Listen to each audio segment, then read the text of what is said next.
Great. Well, thanks so much for joining me wherever you are. My name is James Clegg, and I've been invited today to talk about my creative writing practice in relation to the weird.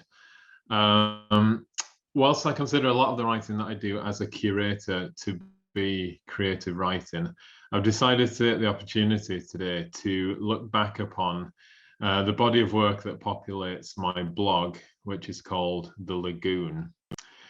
Now, I think there's something inherently weird in this idea of looking back onto something. And so I'm going to use that as one of the few sort of points of departure to really get us lost in the idea of the weird. I'm going to share my screen because I tend to think very visually. So I'm going to talk us through a set of images. But often I've thought about creative writing practice as being a little bit like making kimchi. Kimchi is a traditional Korean dish, and it's basically where you salt vegetables and then you put them in one of these amazing large pots, which is called an ongi, and you bury that in the ground. And the natural bacteria in the skins of the vegetables then starts to ferment the food, so that when you dig it up sometime later, it is profoundly changed. It comes out with a very different flavor. It's a very different kind of food. And I think there's something about that that is inherent to writing. I think notes, when they're dug up again, and this could be minutes or hours or weeks or months or years later, but they have this other quality to them. They've been changed. Somehow, when you separate things from the sort of warmth of consciousness that produced them, they take on this other weird quality. You're no longer dealing with something that's about expression, but you're dealing with something that's more like an archaeological artifact. And you have to therefore deal with its peculiarities, with its contradictions, with the strange traces that populate these uncovered texts. And as I say, I don't think that is really part of weird fiction or a deliberate effort to write in a weird way. I think that's actually a fact of the language that we use, that it has that kind of inbuilt alienating property to it. Quite a lot of the lagoon is old writing now, so I think in a way it's been stored inside its ongi pot long enough, and today I see it as a chance to dig up parts of that blog. I thought it might be quite interesting to start with the about page of the blog. And I've intentionally obscured part of it here just to leave quite a lot to the imagination. The reason I did that is because, again, to sort of lead with images here, the main image on the about page is this strange pixelated image of a shale heap.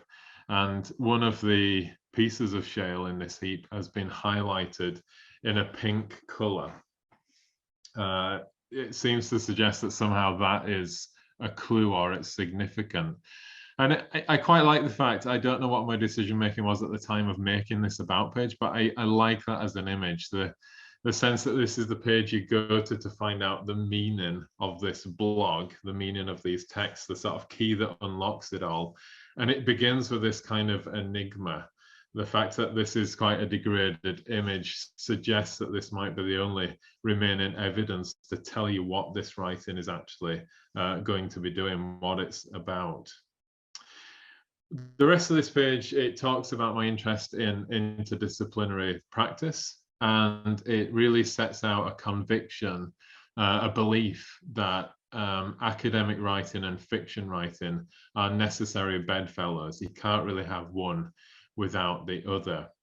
It then includes a citation which I've duplicated here. I suspect in this recording my face might actually obscure the top right-hand corner, but I'm going to read this out anyway. This is from Michel Foucault's Archaeology of Knowledge.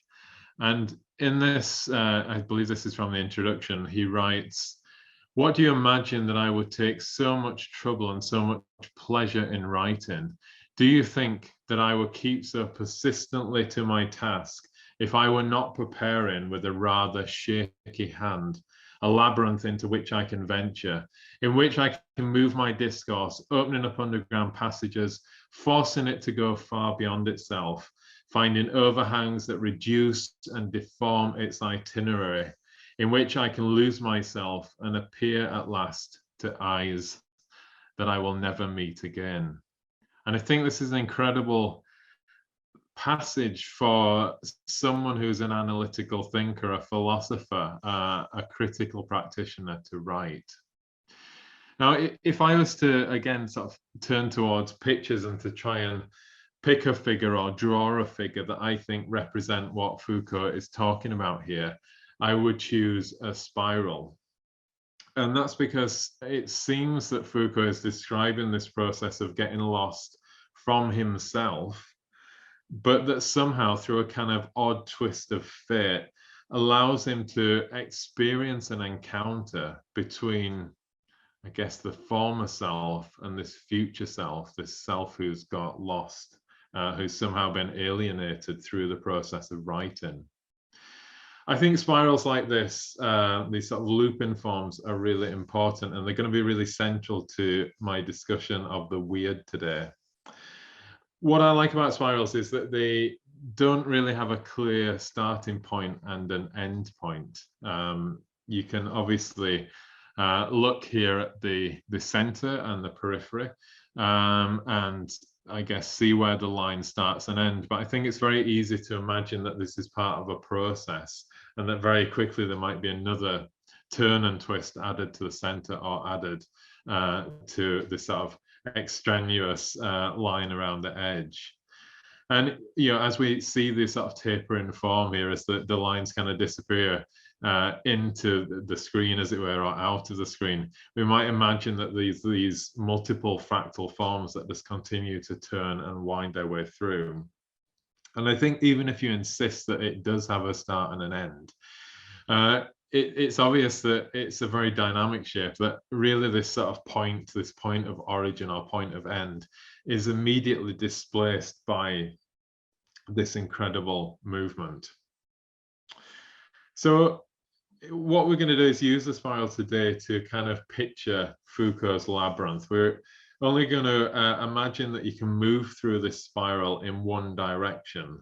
But the beauty of it, of course, is that it makes you have a close proximity to where you've been before. So like Foucault, we can catch glimpses of where we've been. And I'm going to try and set up a kind of looping, spiraling form today in order to really get to the meaning of the weird.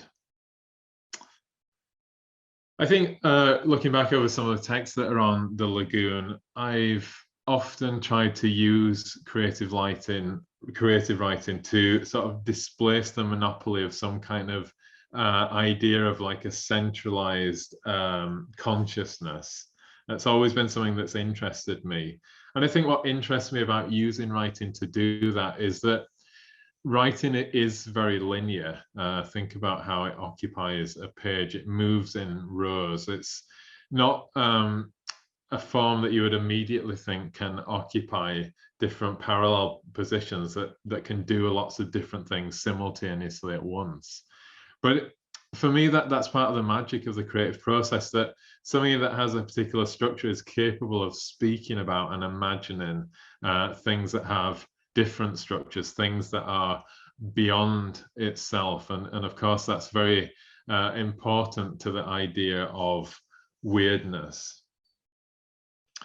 The first brief reading that I'm going to offer today is of an excerpt of a book that I never, in fact, wrote. The book was going to be called Stories for the Children of a Strange World. And what I'm going to read is the imagined first chapter of this book, which would be called Insects.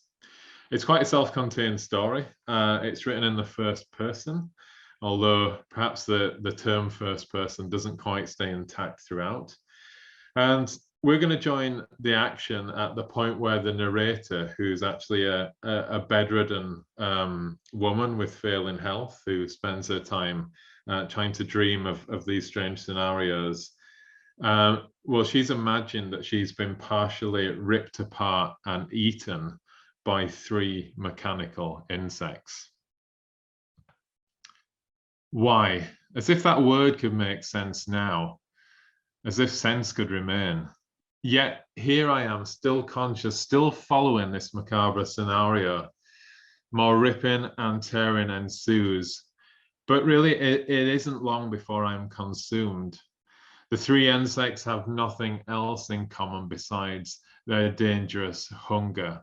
And so rapidly assess the waters into which my blood has been spilt to see if there's anything else worth having, and then go about their own separate ways.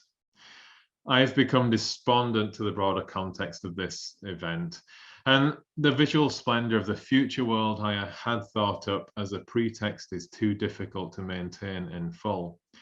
And I only have the concentration now to mention it in passing when it is important. I must resign myself to a digested fate. As I become an emulsion in the creature's stomachs, I reflect how peculiar it is that machines would be designed with organs like birds or insects. Why not have some completely different system of digestions, of replenishment, of transit? Perhaps that is inconceivable.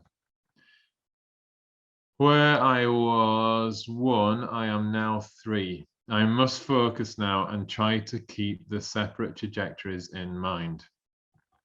The first insect moves instinctively through the underground sewage system, which I will say laconically sanitizes the futuristic metropolis above. The insect cuts and weaves through a number of different openings and ducts before coming to a long straight pipe, whence it accelerates at tremendous speed while I bubble in its belly like words within brackets. I'm tired now, always tired, but I must focus. The insect momentarily slows, and with a sound of wet rubber against polished steel, I am ejected from the creature as a single well-formed excrement.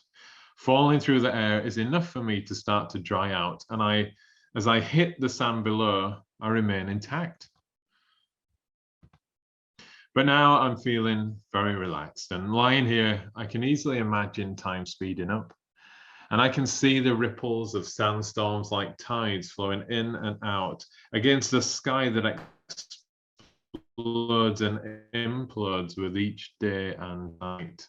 I become brittle, and the constant beating of the sand, as well as the momentary labor of a scorpion, seen for a microsecond in this macro timescale, wears me away. I'm becoming smaller and smaller. The limits of my physical form so small now that they are becoming imperceptible. I can train my attention on the area of sand where I imagine myself to be scattered, or imagine myself to be now embodied in this or that microscopic grain of matter, or on a macroscopic level as the desert itself, or perhaps even more metaphorically as time, entropy, energy.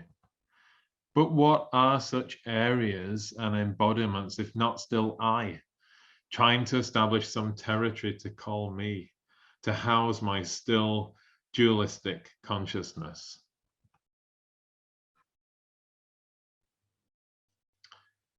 So this presentation and deciding really to try and riff off a few of the kind of starting points, I decided to do a little bit more research into ongi. Ongi being the pots that kimchi are made in. And that research really reminded me of the process of throwing pots. And what it reminded me was really how kind of magical that process is. I originally studied ceramics, and so it's a process that's very familiar to me. And I love that idea to throw a form into existence. When you're throwing, you're literally casting with the earth. It feels really protozoan, you know, as if it pertains somehow to the sort of earliest formations of life. Now, the spinning wheel, the potter's wheel, provides the motion and the force that enables this incredible thing to take place. But it would be wrong to think that this is a process built around circles. Circles allow you to smooth and to balance the form. But ultimately, as you can see from this video, it is the pulling through the material that brings this form into being. So in other words, just looking back at Ongipots almost randomly, I found myself looking again at the drawing of spirals. Spirals, in this case, a fundamental aspect of making these shapes.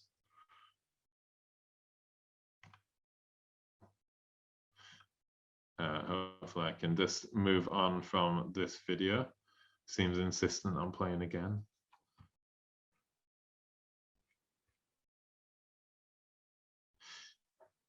So I found myself starting to draw the process that I remembered of throwing pots. I mean, I experienced this years and years ago.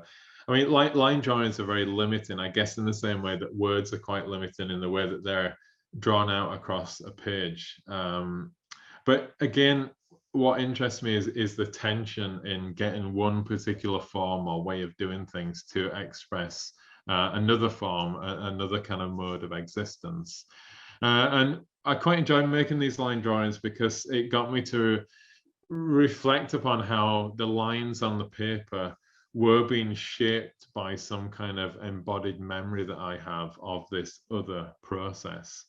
And I think inherently, looking at definitions of the weird, something that is weird is something that is altered and transformed by an encounter with an other, something that's strange to itself.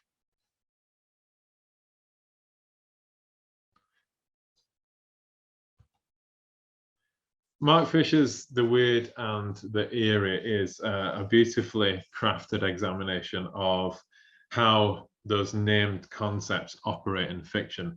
And I thought that this observation was going to be really useful to us. In fact, I will expand on this in a moment. But he writes, in Lovecraft's weird fiction, the outside is not empirically exterior. It is transcendently exterior, i.e., it is not just a matter of something being distant in space and time, but of something which is beyond our ordinary experience and conception of space and time. Excuse me, I went weird there as I said the word time.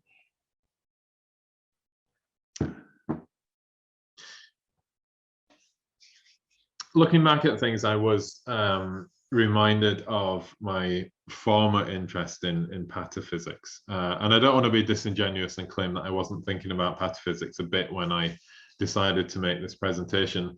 But I was fascinated by the fact that this science of imaginary solutions had adopted a spiral as its primary motif.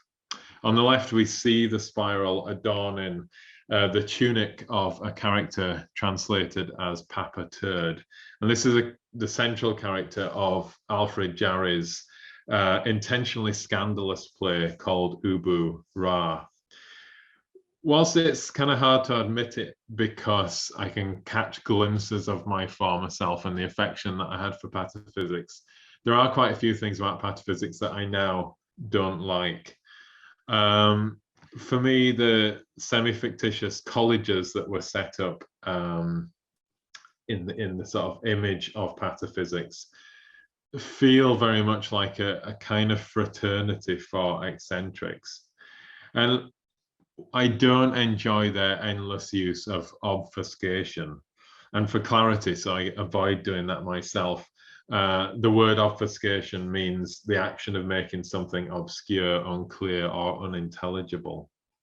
And I don't like that because I think taken together, those things become inaccessible, they become overbearing. And there's something a bit patriarchal about it that I feel quite uncomfortable with now. But equally important, I think the idea of the weird is too important to me to let it go so easily. I think what I don't want you to do today is to leave this presentation with a sense that the weird is just some kind of eccentric entertainment, or worse, that it's a game played by those who dress themselves up as authority figures, that it's about some sort of confusion and intellectual brinkmanship. It isn't. That's not how I see the weird. I think the weird is about learning to entertain a wholly different species of knowledge. And I think that's going to feel strange and perhaps uncomfortable. But it's about us finding a way to engage the world in a much more critical and inventive and, I believe, relevant way. Now, the thing is, if you do subscribe to the logic of the spiral, which I do, and I certainly will throughout this presentation, then you can never really dismiss anything of the past and leave it behind, because you'll always at some point loop back upon it. So I'm going to add to this and sort of contradict myself slightly by saying that despite all my misgivings about aspects of pataphysics, I still find Alfred Jarry and his work really fascinating. And I think his work can help us to think about Mark Fisher's definition of the weird. If you're not familiar with pataphysics, for me, one of the best conceits about it is that it was actually born within a surrealist fiction, which is called Exploits and Opinions of Dr. Falstrall. So this quote comes from the sort of final book, the final part of his exploits, which are encountered through his own journal, through the protagonist's journal and diaries. And here he's talking about arriving into this peculiar space. He says, but I was elsewhere in terms of date or of position, before or to the side or after or nearer. I was in that place where one finds oneself after having left time and space, the infinite, eternal, sir. He even finds the opportunity to be sort of supercilious, kind of overly polite, even while facing this strange situation. And the term that Jarry gives to this strange situation is eternity. Okay, so a bit like eternity, but mixed in with the idea of a sort of ether, of something that is constantly floating and shifting and moving away from us. Now, Falstrall is he's a kind of caricature of the kind of scientists of the 19th century and early 20th century that Jarry was aiming to lampoon, to take the piss out of. He's a character who's always trying to comfort himself through measurement or through numerical evaluation. And you can see here how concerned he is about this situation he's found himself in after this long journey. I no longer had even my tuning fork. Imagine the perplexity of a man outside time and space who has lost his watch and his measuring rod and his tuning fork. I believe, sir, that it is indeed this state which constitutes death.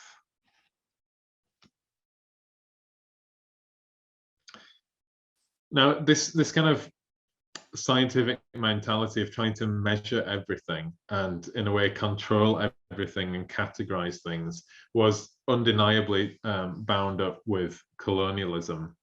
And it's an attitude that really extended through the so-called age of discovery and was ultimately tied to a mastery of people and of natural resources. So I think in a way, within the sort of relatively narrow space afforded by a predominantly white European avant-garde, Jarry's pataphysics and the things that it imagines here offers up a kind of decolonizing type of space. Eternity is a space without territories, without accounting, without profit, without a certain kind of logic. Now, Dr. Falstrall, he gets more and more feverish within this space. And ultimately, he tries to calculate the surface of God in order to comfort himself. And his notes eventually eventually kind of drift off with a series of ellipses ending the book. Now, you could say that this suggests that he literally died. Maybe this eternity space was somehow toxic or inhospitable. And yeah, his life might have come to an end.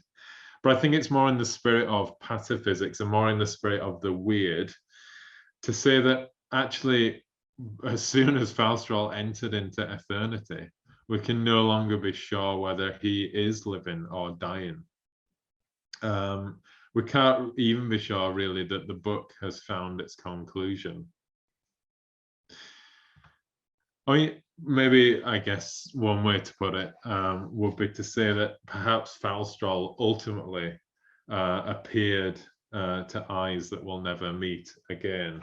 This is something that is oddly conjured by this 1932 Herbert Bayer photo montage, which I think is quite an ironic, strange, weird image, given the other illustrations by this designer really depicted more of an archetypal idea of a sort of single, stable white male spectator. Now, I'm conscious of time, so I'm going to keep us moving here, but I think an important thing to reflect on from Mark Fisher's study of the weird and the eerie is that fantasy and weird fiction are, in his mind, very different categories. In fantasy, the writer imagines a world that we can enter into and get lost in. Whereas weird fiction is always about some other realm that somehow invades our own reality. Characters who enter a weird space are always changed when they return and where they come back.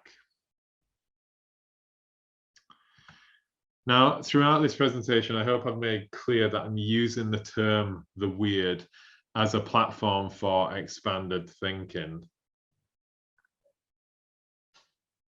I'm not using it as a term to refer simply to the quirky or the eccentric or the merely strange.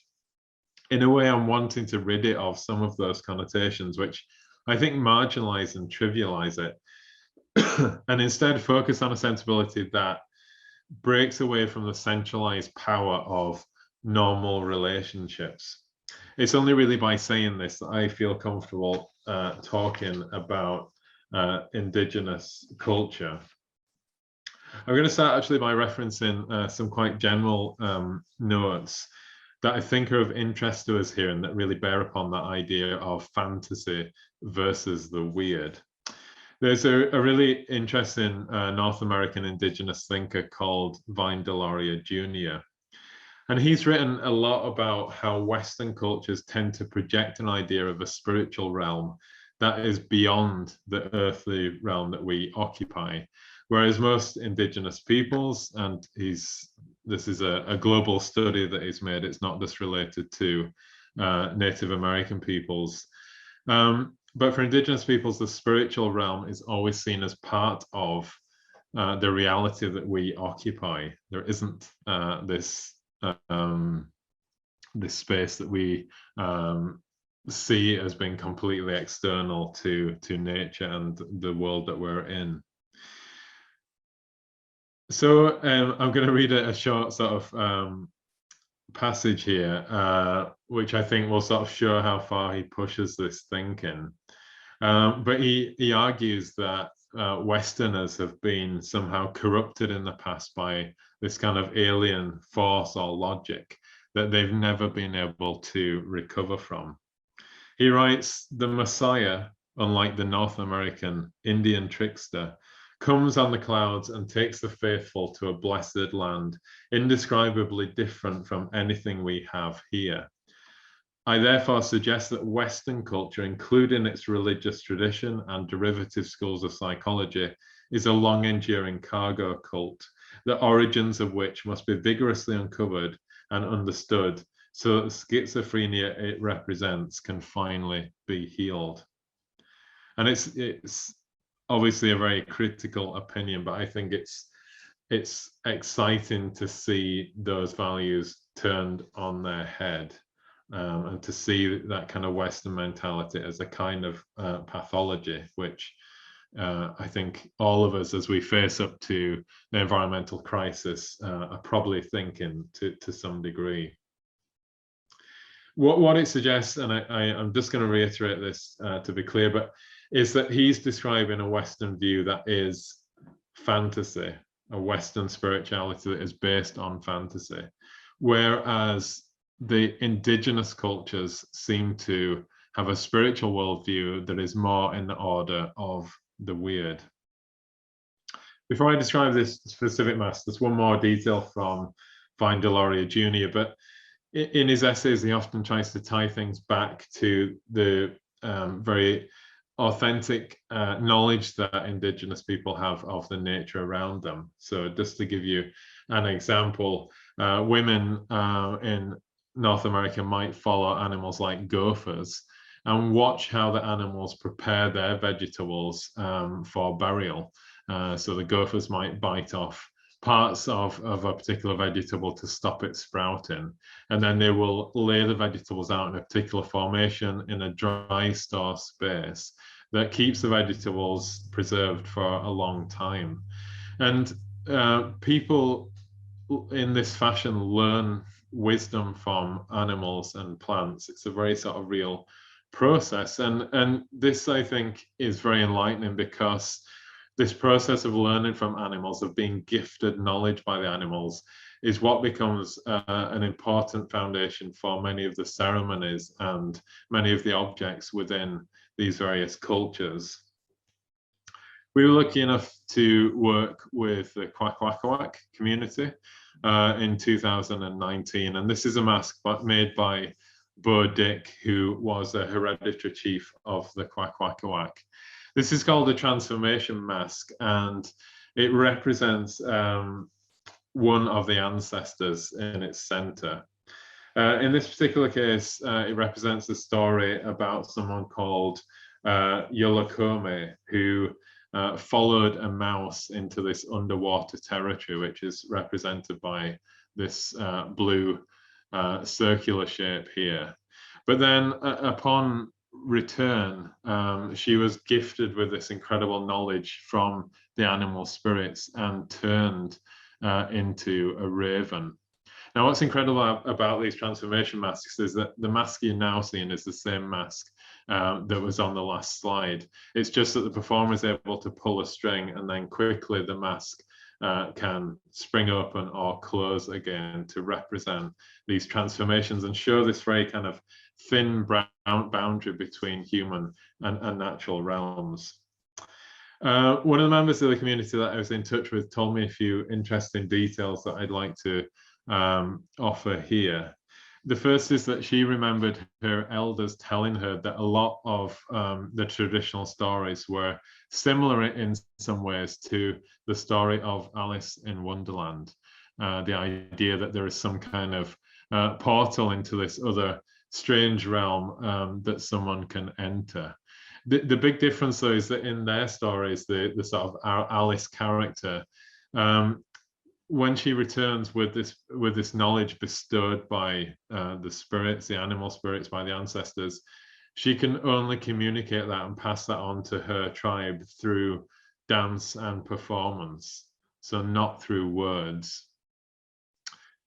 The other things that this member of the community told me were that, well, she feels that the process of colonialism has really dislodged and destroyed the close relationship that many indigenous people have to the spirit world.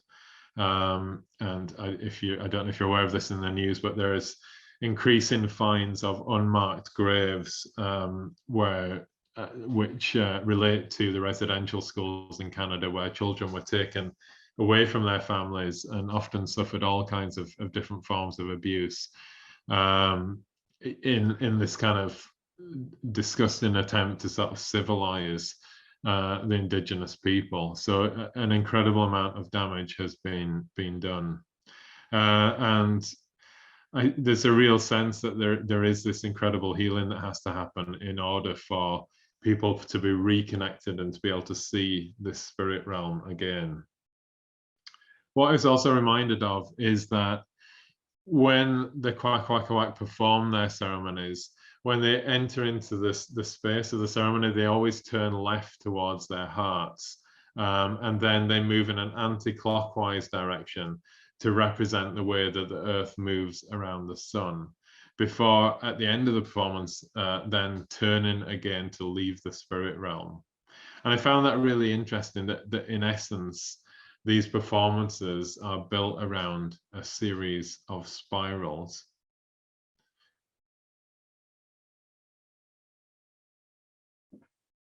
What do you imagine that I would take so much trouble and so much pleasure in writing?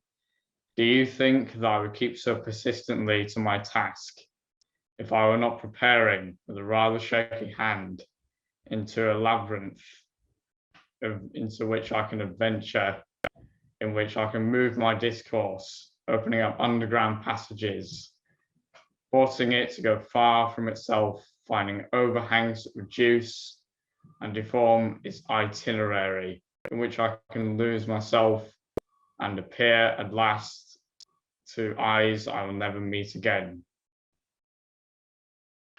I feel like I've learned a lot since I included that Foucault citation. I think I've sort of grown and moved out of my own spiral. In a way, I can't really reconcile myself with the person who chose to include that on their blog. But if I was to reflect backwards, I think what I really liked about that passage was that it seems to acknowledge that Foucault requires both seriousness and mischief in order to, in a way, achieve his purpose. You know, somehow this passage acknowledges that really what he's after is something that's always going to lie outside of his study. So it really complicates the kind of relationship to truth that we might have. But perhaps this is me now, motivated by the weird, making this particular reading. I mean, one of the weirdest aspects of spirals is that you can start to lose your sense of which leg of the loop you're actually on. It's also impossible to really think of spirals as having an inside and outside, because they always suggest yet another loop or another fold where a skin becomes an organ.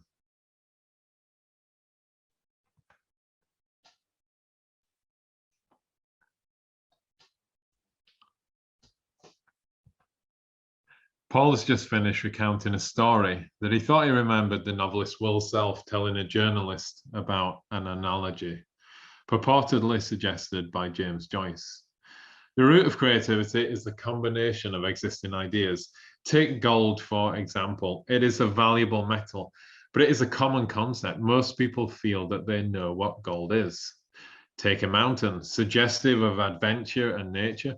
It's still a kind of everyday idea. They are painted in the background of children's pictures. But bring gold and mountain together, and you've got Gold Mountain, something that mythology is built upon.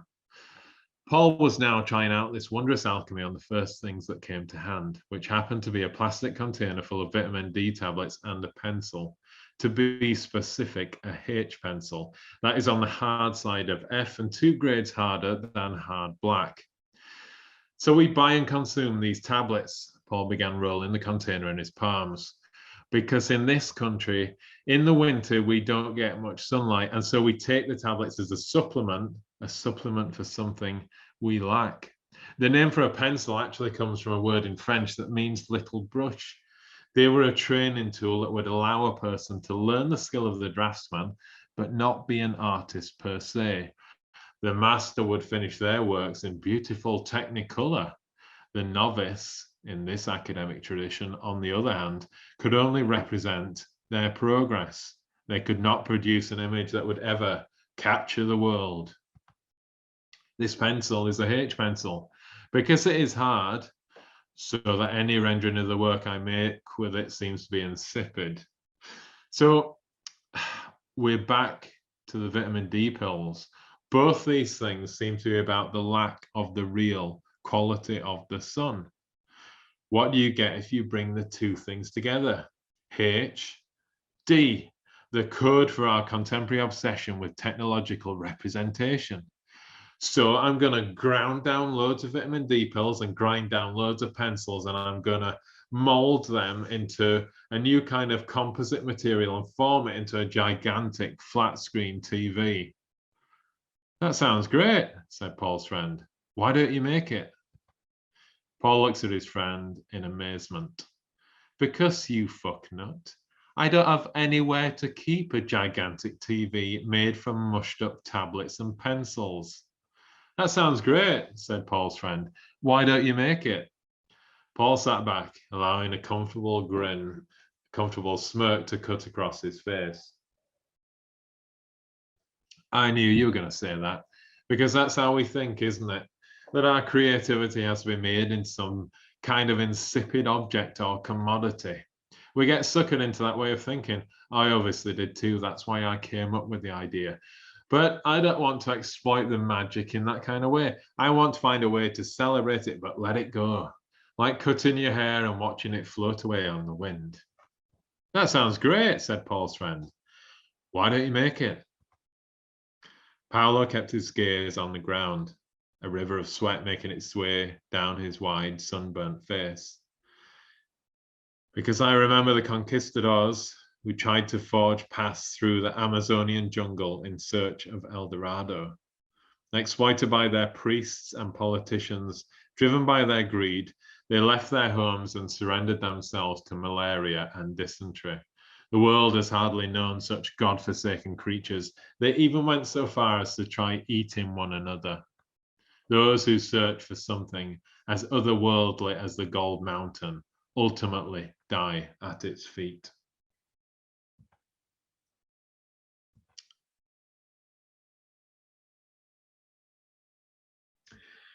The reason that I keep looping back to Foucault's statement is because I want to demonstrate that the weird is not a kind of peripheral or incidental kind of concept, that actually it can be vital to the work of any influential thinker, that it can be at the heart of it. Foucault is relatively well known and perhaps taken very seriously, justifiably so, but I'm perhaps looking here to take us in at quite a different angle. Foucault's statement in Archaeology of Knowledge wasn't isolated. In fact, he wrote this earlier book about the maze-like quality of the writing of Raymond Roussel. Towards the end of this book, he makes a comment that caught my weird eye. He says, in the confusing play of history and existence, we simply discover the general law of the game of significance, in which is pursued our reasonable history. Things are perceived because words are lacking. The light of their being is the fiery crater where language breaks down. Things, words, vision, and death. The sun and language make a unique form, the very same one that we are. Taking this together with the idea of the will to knowledge, which he would later develop, I think that what he's saying here is that all the accumulated things that we say about the world, including, of course, the things said by powerful institutions that try to define the truth of that world, create a kind of furrow in which we might occupy a meaningful place. As we see a lot in Foucault's work, control doesn't always come from brute force, but from the fact that living within this furrow, living within a place that is meaningful, is made more comfortable than moving beyond it. Now, maybe I use the word furrow here in anticipation that there is something agricultural on the horizon of this talk, a kind of plantation in which the diversity of plants have been removed to enable a systematic production of a singular excess. But what Foucault also seems to suggest here, rather unexpectedly, is that we can also perceive things beyond this furrow, and that they might have a vitality to them because they belong to an other order. But perhaps this is me now, motivated by the weird, making this particular reading. I mean, one of the weirdest aspects of spirals is that you can start to lose your sense of which leg of the loop you're actually on. It's also impossible to really think of spirals as having an inside and outside because they always suggest yet another loop, another fold where what was once the skin has become an organ. Okay, I'm going to speed up here. What I've done here is sort of include a list of terms from the history of sexuality, really, because, you know, if you look at a kind of introducing Foucault guide, you'll often be told that the central idea within his work is power. But if you look at this list from the history of sexuality, you can see that power is actually the thing that goes beyond his understanding. He can only really define it in negative terms. Power is not something that's acquired, seized, or shared. Relations of power are not, etc., etc. What I want to show here is that something weird is at the heart of his thinking. It drives it forward. It's something unknown, but something that is exerting its force upon us that he wants to try and arrive at through language. Now, we're sort of moving into a complex territory here, and what I don't want to do is kind of try and take on a kind of critique of Foucault. That isn't my job here, but what I wanted to do was to just talk about the fact that, you know, you have the Foucault of the labyrinth and the weird Foucault, and we're talking about how we get into that way of thinking and can maybe unlock lots of different and more diverse philosophical reference points through our weird thinking. But there's also another Foucault who I think at times isn't weird enough. He forgets in a way to get lost in the labyrinth. And you can see through the history of sexuality that there are a number of little sleight of hands that allow him to organize and simplify things towards his ultimate goal, which is to show this kind of singular trajectory of power around sexuality, whereby we live now in a more contemporary age. He was writing back in the 70s, where sex is spoken about so much that becomes a kind of controlling force. But the sleight of hands here include him mentioning other sciences outside of Freud and psychoanalysis, but not really delving into them, not delving into what those sciences were also producing in terms of alternative truths. And another sleight of hand is to perhaps see people like Freud as these kind of eccentric outliers, so that he can then talk much more about this kind of trajectory. And it leads him to a conclusion whereby he says that liberation has to come. The rallying point for liberation is bodies and pleasures. The rallying point for the counterattack against the deployment of sexuality ought not to be sex desire, but bodies and pleasures. And the reason I think that's not weird enough is that this is an author who also wrote books like Discipline and Punish. We know that bodies are also things that are controlled and represented and in a way have a furrow made for them. And yet here, towards the end of this book, he talks about them as if they were these innocent, separated things that we could kind of jump into or return to somehow. And I find that really surprising. And because we're talking about writing here, I wanted to show you a different writer who approached the subject in a way that I think brings weirdness to the center of the analysis and doesn't allow it to break away into these if you like, I think sort of overly hopeful conclusions. I say overly hopeful there. Maybe I think there's hope both ways, but let's play this out for a second and just see a different way of writing about this subject. So this is Lucy Irigaray, who is writing about gender. And the way that she's decided to do it is by writing in the second person. That's not something that Foucault does in his book about sexuality. And she collages together fragments from science and from Freud with her own critical reflections. So here she writes, in fact, science tells you something that runs counter to your expectations and is probably calculated to confuse your feelings. It draws your attention to the fact that portions of the male sexual apparatus also appear in women's bodies. Science thus forces you to see in this objective fact the indications of bisexuality, as though an individual is not a man or a woman, but always both. You are then man and woman. It is fitting, therefore, to display some caution before claiming to belong to one sex or the other. All this certainly is very embarrassing, and you are going to be led to conclude that what constitutes masculinity or femininity is an unknown characteristic which anatomy cannot lay hold of. I love the introduction to this book because it has such a kind of vibrant energy to it, and you get a sense that the kind of presumed male reader of the book is going to be assaulted, whereas the potential female or queer reader of the book is going to be kind of exonerated by its frank address. You're brought into this conversation on gender by being implicated in it. It's very obvious that you are both an object of this discourse and the subject of it as well. And what I think this writing does, and I guess trying to express this concisely so we can keep moving through this, but you know, it centers the unknown, it centers weirdness as a factor of this, and it's done very carefully by Irigaray in this case, because she's allowing different discourses to come into contact with each other and almost unpick each other. It leads us, I think, to something that is more complex and more interesting. So let's say that maybe a simple reading of a lot of these postmodern texts is to say that power constructs truth.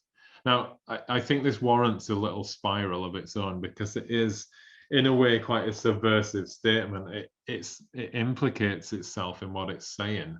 If power constructs truth, well, what power is it that's telling you that that's a fact? It's quite a strange, loopy statement to make. But I think there's an extra loop we can add when we're reminded of weirdness. And there's definitely weirdness in every thinker's practice, but some thinkers, and I think thinkers that we should celebrate, bring weirdness to the heart of their practice, the heart of what they're doing. They acknowledge the labyrinthine nature of what it is they want to do. So maybe we can add an extra loop here. So power constructs truth, but then that truth is unstable. And I think this is a much more sort of complicated way to move forward through our kind of weird spiral. It means that we're not able to get stuck in that position of trying to say, well, what is liberated? Because liberated assumes that you can somehow get outside of this world. Whereas with the weird, we're always sort of tangled up with both freedom and its repression.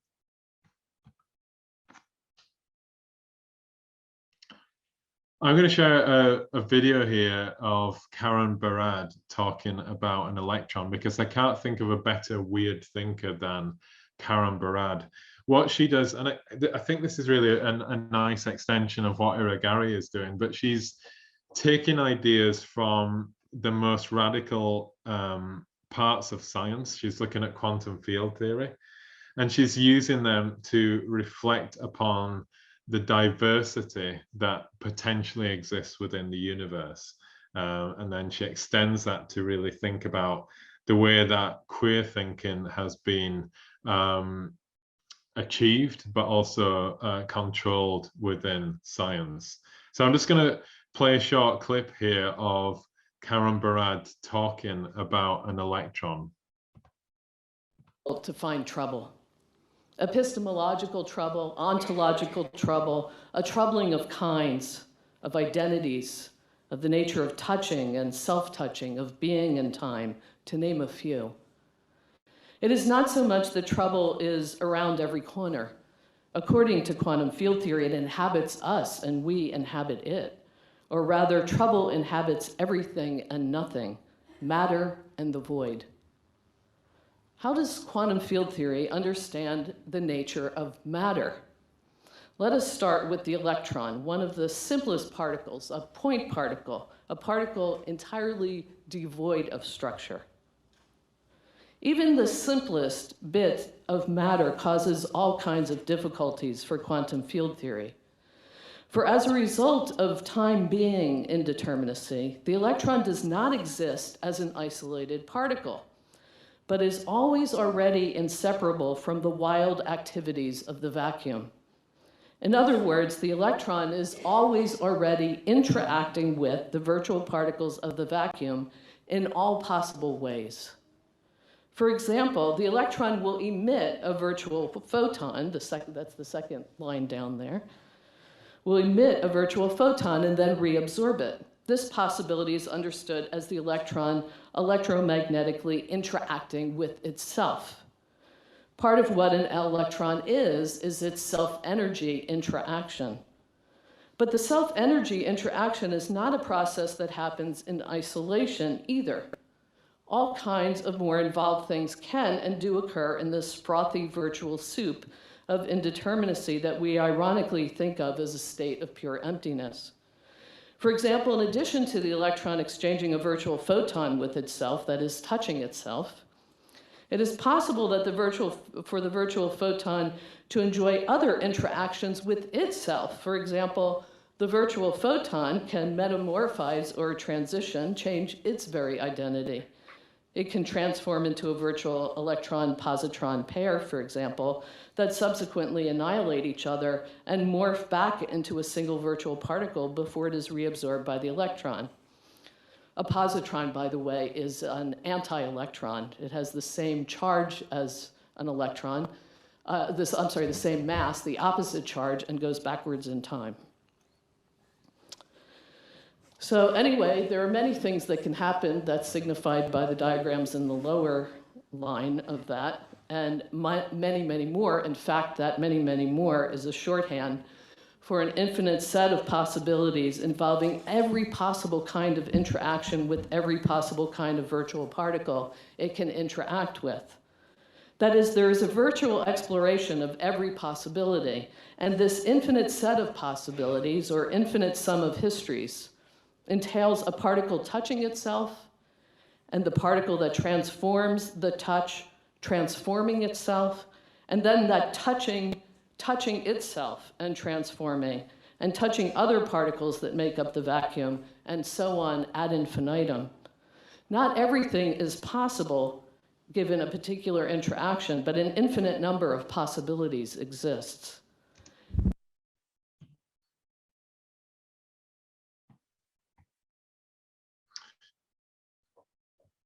Cautious of neat spatial models, when I kept drawing the Ongi pots or the Ongi pot inspired images of throwing and working with clay, I was thinking about how complex the spiral might become. I thought it could include warps and echoes of the past. It could include disruptions and strange breakages as well. So I offer this image as a kind of antidote to the neat graphic spirals that I've offered so far. Listening to an expert kimchi pot maker, I was fascinated by the way that he discussed nature. Firstly, he talked about the clay itself that he makes the pot from being gifted by the rivers. And I think that's a really beautiful turn of phrase that suggests both a respect and a dependency upon nature. Secondly, he said that the pots themselves could not be glazed. So in other words, he couldn't add that glassy layer that we're familiar with for our crockery. Instead, he has to coat them with a kind of emulsion made from broken down leaves. And that's because the walls of the pot have to remain porous so that the bacteria inside can breathe and properly ferment the food. Otherwise, the food would just rot and go to waste.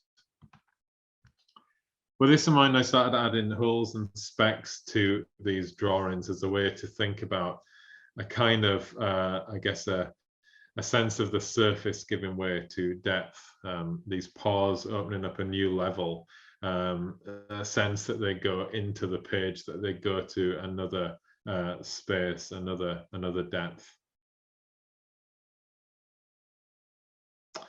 And I think this idea that what that depth is in fact nature. It's allowing a natural process to take place. Really brings us up to the most recent encounter that I had with the weird, something that really changed the way that I was thinking of the last couple of years. And that is the idea that the weird is a vital concept in rewiring the Western relationship to nature.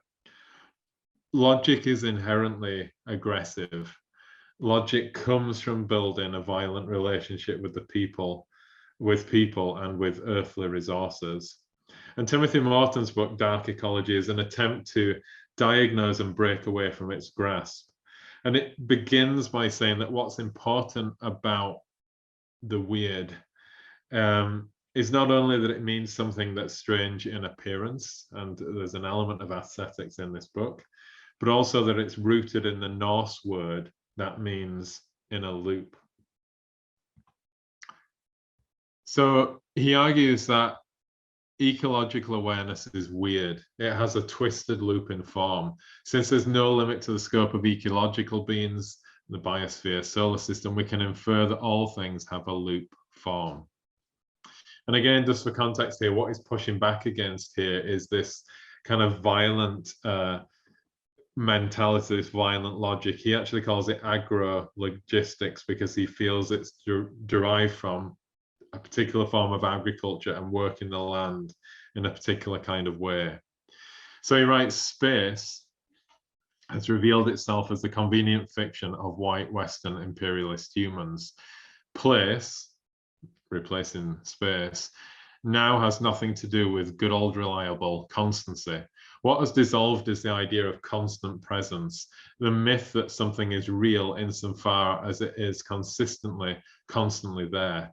The concept space was always a constant presence in machine for making things appear consistent and solid, to make them easier to colonize, enslave, and plunder. And there's wonderful dialogue here, of course, with Karen Barad, in that when she's looking at these fundamental particles, she's moving them away from a kind of Newtonian space that sees things as being consistent, of being measurable. And both of these thinkers are moving us into that eternity of Alfred Jarrett, into these other weird realms.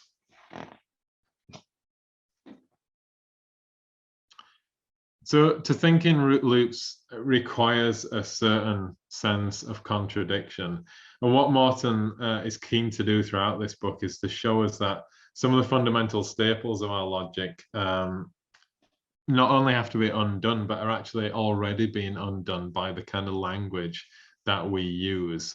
And he offers this as a prime example of something that has a particular form that is being something while saying another. And he talks about how this being and this representation get kind of knotted up together so that they're actually inseparable, that somehow a contradiction is fundamental to the nature that we encounter around us.